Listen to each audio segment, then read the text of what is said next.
gente! Bom dia! Estamos aqui pela TV Horizonte, a TV de Nossa Senhora da Piedade, a nossa padroeira. Um abraço para você, minha amiga, dona de casa, companheira de todas as manhãs. Pois é, hoje é dia da árvore e alguns anos atrás nós comemorávamos também o dia do radialista, né? Nós comemorávamos o dia do radialista, mas o dia do radialista passou para o final do ano. A data de aniversário de nascimento, naturalmente, do nosso Ari Barroso, né? Então, passou a valer o dia do radialista, o dia da data de nascimento de Ari Barroso, né? Então, mas muita gente nos cumprimenta pelo dia do radialista, porque ficou marcado o dia 21 de setembro, né? E dia 21 de setembro também se comemora o dia da árvore, né? E ao comemorar o dia da árvore, eu fico imaginando, eu já falei isso aqui com vocês, né?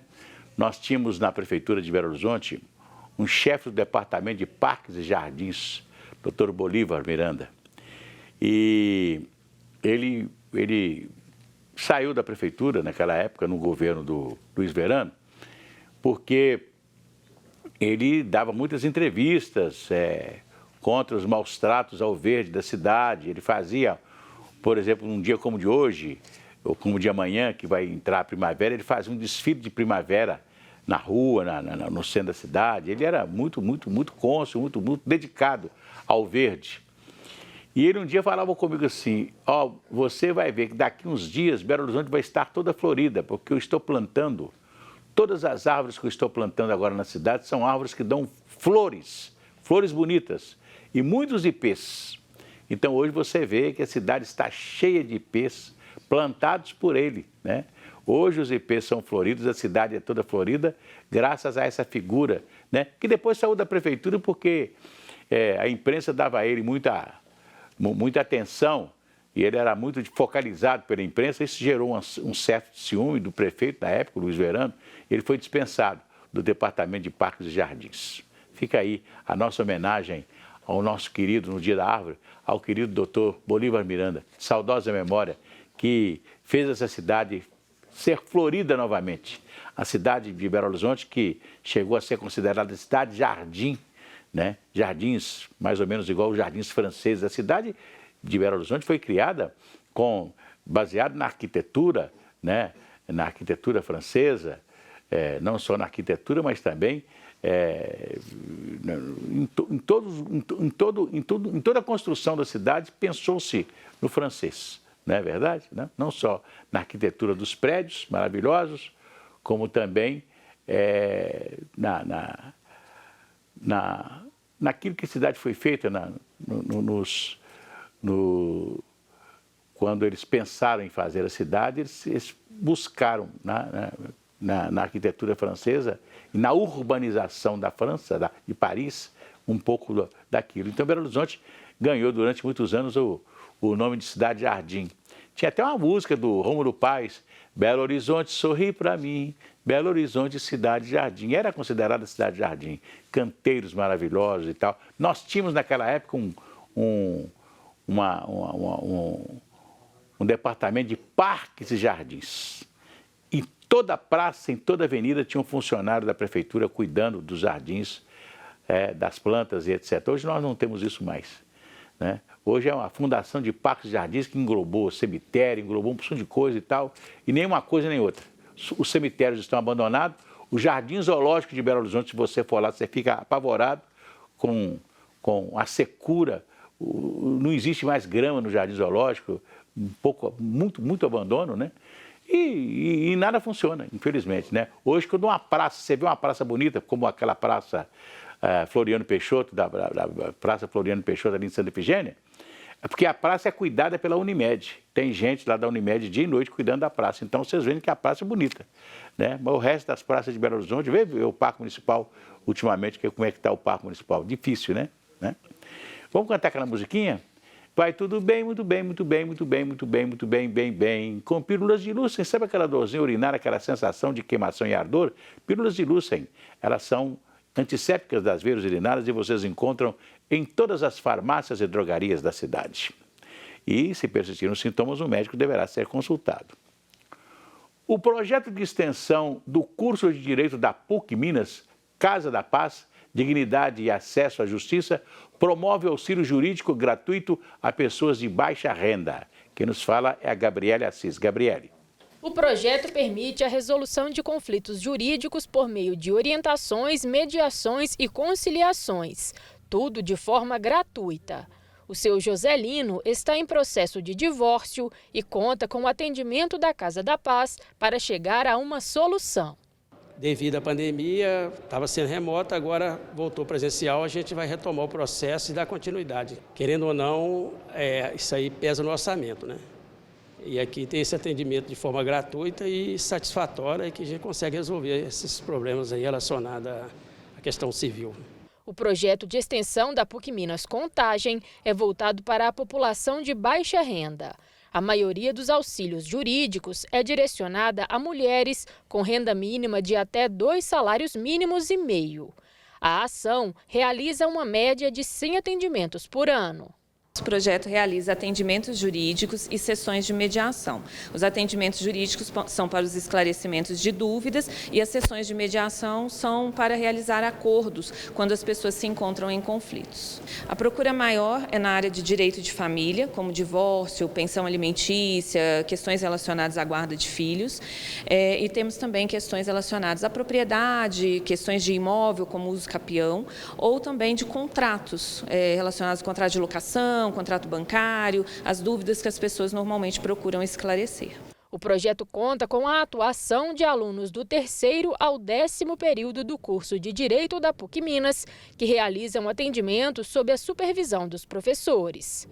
Tem coisas aqui que muitas vezes a gente passa pela experiência da sala, mas a gente não guarda, não efetiva na nossa cabeça.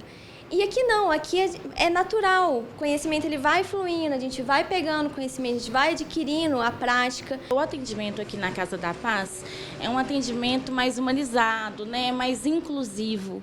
E a gente traz o que aprende em sala de aula para colocar em prática aqui. O trabalho desenvolvido pelo projeto auxilia na garantia da dignidade das pessoas atendidas, além de contribuir com a formação dos estudantes.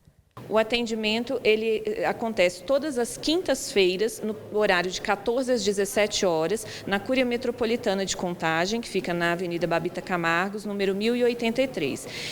Não precisa agendar, é só comparecer nesse dia e horário, e o atendimento é realizado por ordem de chegada.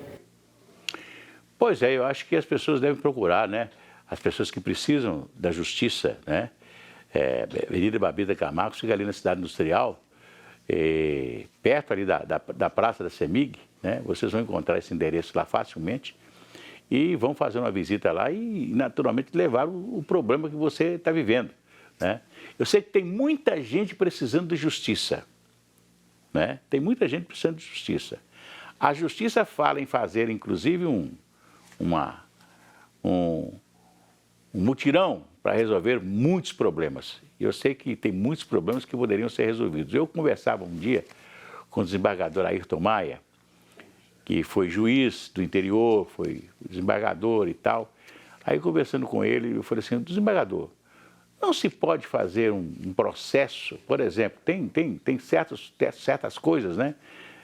Você tem algum crime que um cara pratica, você pode ser levado para a delegacia e logo ele vai para um local onde tem um juiz que vai ouvi-lo e etc. Tal, e vai sair uma sentença, não vai demorar tanto, né, como se demora hoje na justiça. Assim, pode fazer, é só querer, mas só que tem que isso não funciona, né? E as pessoas que hoje estão precisando de justiça, né, as pessoas mais humildes, né, não têm a justiça à sua mão, como tem outras pessoas que podem pagar um advogado, né? E quanto mais você tem dinheiro, mais você pode pagar um bom advogado, mais o seu negócio anda, né? A sua ação anda. Então, as pessoas mais humildes, né, têm que se valer, né, de entidades como essa da PUC, da Pontifícia Universidade Católica, do seu curso de Direito, que tem um setor, né, que atende esta pobreza que precisa de direitos, né? Isso é muito importante, né? Daqui a pouco a gente volta.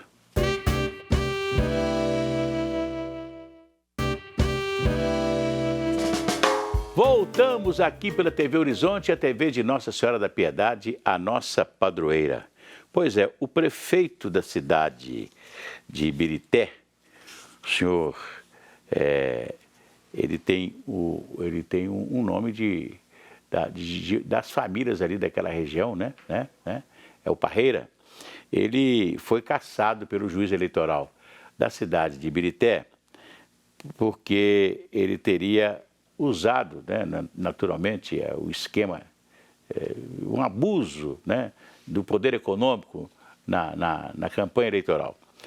E aí, você sabe como é que é, já está em quase 2 anos que o sujeito está lá, 2 anos que ele está lá na prefeitura de Ibirité, só agora a justiça decidiu que ele foi cassado, quer dizer, o juiz eleitoral da cidade de Ibirité decidiu mais cedo, ele recorreu ao TRE, e o TRE ontem, por unanimidade, não aceitou o recurso dele, né, e manteve a cassação. Então agora, ele continua na prefeitura, mas vai recorrer ao Tribunal Superior Eleitoral. Mais alguns anos aí para decidir. Quando estiver no final do mandato dele, que já cumpriu o mandato todo, aí o TSE vem e fala, não, está confirmado e tal, e etc. Tal. Aí ele perde o mandato faltando 1 mês, 2 meses para sair. Foi o que aconteceu com o Cassinho em Nova Lima, né? O Cassinho foi cassado pelo juiz eleitoral da cidade. O caso veio para o Tribunal Regional Eleitoral. O Tribunal Regional Eleitoral manteve a cassação do juiz lá da cidade de Nova Lima e depois ele recorreu ao TSE. E o TSE só decidiu quando ele estava para sair da prefeitura. Faltava 1 mês para ele sair da prefeitura, né? Se eu fosse naquela época o Vitor Penido, eu não aceitaria assumir a prefeitura, porque aí a justiça mandou o candidato que ficou em segundo lugar, naturalmente, assumir a prefeitura. Eu não assumiria não, porque o Vitor já tinha sido eleito prefeito, né? E se ele assumisse a prefeitura, ele não podia depois candidatar à reeleição, como não pôde candidatar. Ele assumiu o mandato antes, 1 mês antes dele assumir como prefeito novamente, né? Eleito, e aí, já viu, né? Não pôde disputar a reeleição. Mas essa é a política, o problema da justiça no Brasil, né, infelizmente. Vamos cantar aquela musiquinha? Se a criança acordou, dorme, dorme, menina, tudo calmo ficou, mamãe tem auricedina, é um analgésico antisséptico de uso local para adultos e crianças. Todo mundo sabe, dor de ouvido, auricedina. Se persistirem os sintomas, o médico deverá ser procurado, não é isso? Você já parou para pensar que não importa se o mês tem 28, 30 ou 31 dias, o seu salário é o mesmo, né? Ou é o mesmo? Algumas pessoas podem pensar que há prejuízo, mas a legislação garante que não tem problema nenhum, como explica a advogada Juliana Bento. Juliana. Bom dia, gente. Pois é, uma dúvida que muita gente tem, né? Trabalho 31 dias, estou recebendo apenas por 30, como que é isso? Estou ficando no prejuízo? Na verdade, não. A impressão que a gente tem é que está no prejuízo realmente, porque tem meses do ano que tem 31 dias. Mas a gente tem que pensar que tem meses do ano que tem 29. Então é feita uma compensação. Para quem recebe de forma mensalista, apenas uma vez por mês, em que o contrato é feito um contrato mensalista, o seu salário ele vai ser dividido por 30 dias e proporcional a isso. Então sempre vai ser pago por 30 dias. A gente tem que lembrar que o 13º ele foi criado, não é de graça. Uma das coisas que ele pretendeu compensar foi justamente esses dias, né, que esses meses em que os dias são menores. Mas uma outra coisa que é muito importante é que nos meses, por exemplo, quem for ser demitido, né, e aí tenha que receber um salário proporcional, aí a nossa legislação comanda que seja feito o cálculo considerando exatamente o número de meses, o número de dias do mês, não é mesmo? Então, por exemplo, se você for ser demitido e o mês tiver 28 dias, ao invés de dividir por 30, vai ser dividido por 28 dias. Mas não há um prejuízo claro, apesar que existem correntes que defendem que tem que ser dividido, essa divisão tem que ser feita exatamente pelo número de dias. Pois é isso aí, né? Quer dizer, não importa se o mês de fevereiro tem 28 dias, né? Então você recebe o salário, a mesma coisa, né? Se tem 31 é a mesma coisa, se tem 30 é a mesma coisa também, né? Agora, para quem... Eu já tive comércio, tive essas coisas todas, a gente tem firmas, tem que pagar imposto todo dia, quase todo dia. Geralmente o mês de fevereiro é o mês mais apertado, mais pesado para quem paga impostos, para quem tem que pagar as obrigações sociais. É bem difícil. Olha, o Samuel Barbosa é um garoto, eu sou amigo dos pais dele, da Regina e do Donizete.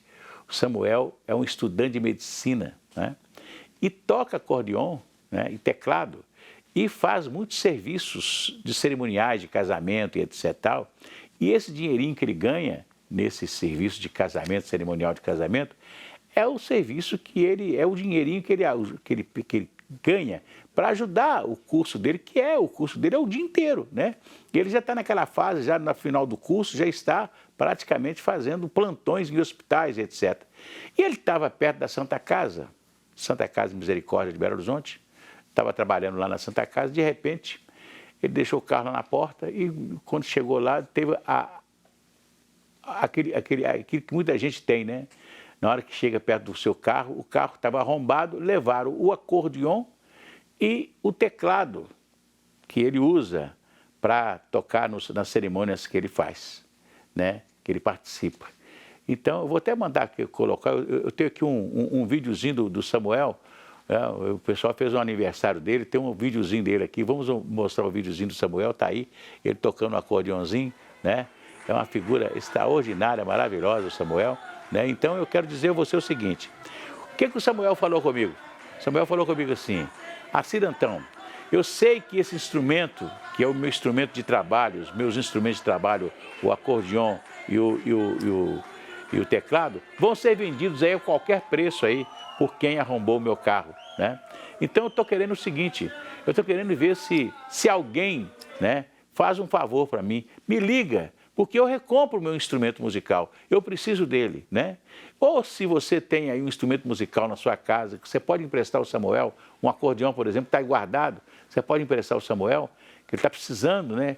O ganha-pão dele é com esse instrumento musical e ele é estudante de medicina. Ligue no telefone da mãe dele, 99904-2060. 99904-2060. Fala com a mamãe dele, que aí, né? Ou alguém que encontrou o instrumento dele, que está sendo vendido em algum lugar, ou se você puder também emprestar um instrumento para ele continuar trabalhando, né? Ele tem casamento para fazer esse final de semana e está em situação difícil por causa disso. 99904-2060, só falar nesse telefone. Pois é, a Prefeitura de Belo Horizonte está anunciando que vai receber um recurso do Banco Mundial para uma obra na Avenida Amazonas, em toda a sua extensão até a Cidade Industrial.